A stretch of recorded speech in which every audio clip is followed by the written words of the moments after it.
ایک ایسا آدمی جس کے پاس اتنا پیسہ تھا کہ وہ اسے گن نہیں سکتا تھا۔ کہتے ہیں کہ اس کے پاس اتنا کیش ہوتا تھا کہ ہر سال کروڑوں ڈالر صرف چوہے کھا جاتے تھے۔ لیکن یہ صرف پیسے کی کہانی نہیں، یہ کہانی ہے پیبلو ایسکوبار کی، ایک ایسے انسان کی جو ایک غریب گھر میں پیدا ہوا لیکن دھیرے دھیرے دنیا کا سب سے پاورفل کریمنل بن گیا۔ ایک وقت ایسا آیا جب اس کا نام سن کر پورا ملک ڈر جاتا تھا۔ پولیس، پولیٹیشنز، حتیٰ کہ حکومت بھی اس کے خلاف کھڑی ہونے سے پہلے سوچتی تھی۔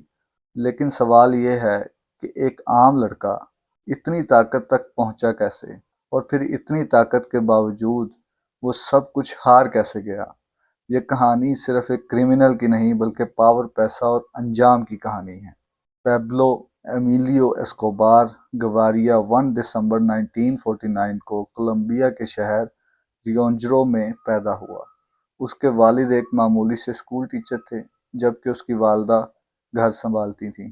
بچپن میں پیبلو ظاہری طور پر ایک عام اور معصوم بچہ تھا، لیکن اس کے اندر شروع ہی سے چالاک اور غیر معمولی ذہنیت موجود تھی۔ وہ اکثر چھوٹی موٹی چوری اور دھوکے بازی جیسے کام کرتا رہتا تھا، گاڑیوں کی نمبر پلیٹس چرا لینا اور چھوٹی قیمتی چیزیں غائب کر دینا۔ اس کا بچپن مالی طور پر زیادہ مضبوط نہیں تھا، اسی لیے اسے ہمیشہ پیسوں کی کمی کا احساس رہتا تھا۔ وقت کے ساتھ اس نے یہ بات سمجھ لی کہ قانونی طریقوں سے پیسہ کمانا بہت مشکل ہے، اور یہی سوچ دھیرے دھیرے اسے ایک خطرناک راستے کی طرف لے گئی۔ 1970s کے آغاز میں پیبلو نے اپنی کریمنل زندگی کا پہلا قدم اٹھایا۔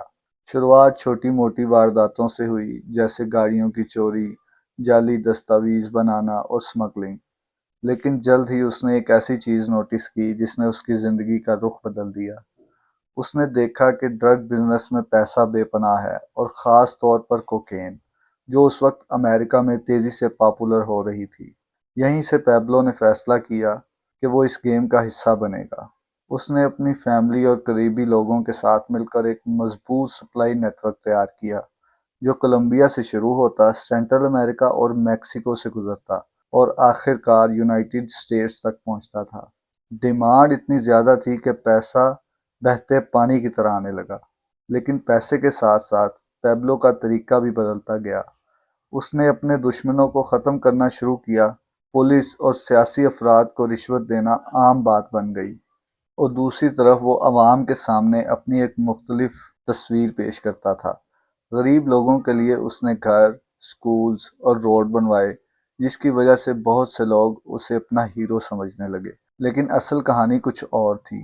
پیبلو کی اسٹریٹجی بہت سیدھی تھی، پلاٹا اور پلومو، یعنی پیسہ لو یا گولی کھاؤ۔ جو اس کے ساتھ تھا وہ محفوظ تھا، اور جو اس کے خلاف کھڑا ہوتا تھا اس کا انجام اکثر موت ہوتا۔ 1980s کے دور میں پیبلو ایسکوبار نے اپنی میڈلن کارٹل کو اتنا بڑا بنا لیا کہ وہ دنیا کا سب سے طاقتور ڈرگ لارڈ بن چکا تھا۔ اس کے پاس صرف پیسہ ہی نہیں تھا بلکہ اپنی پرائیویٹ آرمی تھی، اپنے ہوائی جہاز تھے، اور کولمبیا کی سیاست پر اس کا گہرا اثر تھا۔ لیکن جہاں طاقت ہوتی ہے وہاں خوف بھی ہوتا ہے۔ پیبلو نے اپنے دشمنوں کے خلاف کھلی جنگ چھیڑ دی۔ سیاسی رہنما، ججز اور جرنلسٹ، جو بھی اس کے راستے میں آتا اسے خاموش کر دیا جاتا۔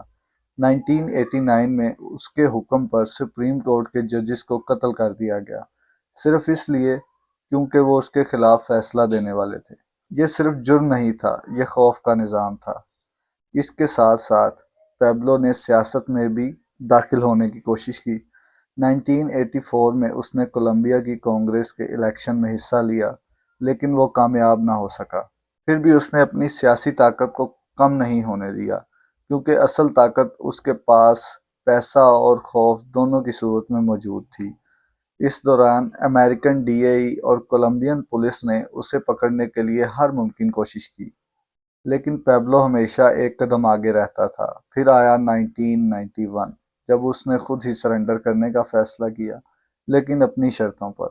اسے ایک خاص جیل میں رکھا گیا جس کا نام تھا لا کیٹیڈرل، لیکن اصل میں وہ جیل کم اور اس کا پرائیویٹ محل زیادہ لگتا تھا۔ وہاں بھی وہ اپنی مرضی کے قانون چلاتا رہا، لیکن یہ سکون زیادہ دیر تک نہیں چلا۔ 1992 میں جب حکومت نے اسے دوسری جیل میں ٹرانسفر کرنے کا فیصلہ کیا تو پیبلو نے وہاں سے فرار ہو کر دوبارہ اپنی جنگ شروع کر دی، اور اب یہ صرف ایک آدمی کی کہانی نہیں رہی تھی بلکہ پورے ملک کے لیے ایک خوفناک دشمن بن چکی تھی۔ اس کے بعد سے وہ پوری طرح سے انڈر گراؤنڈ ہو گیا، اپنی پرانی طاقت دوبارہ جمع کرنے کی کوشش کر رہا تھا، لیکن امریکن ڈی اے ای اور کولمبین سیکیورٹی فورسز نے اس کے خلاف آپریشن تیز کر دیے۔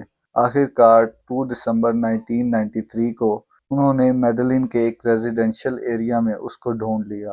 جب پولیس نے پورے علاقے کو گھیر لیا تو ایسکوبار نے وہاں سے فرار ہونے کی کوشش کی، لیکن کچھ ہی دیر بعد فائرنگ کے دوران وہ ہلاک ہو گیا۔ ایسکوبار کی موت کے بعد میڈلن کارٹل کا نظام تیزی سے ٹوٹ گیا۔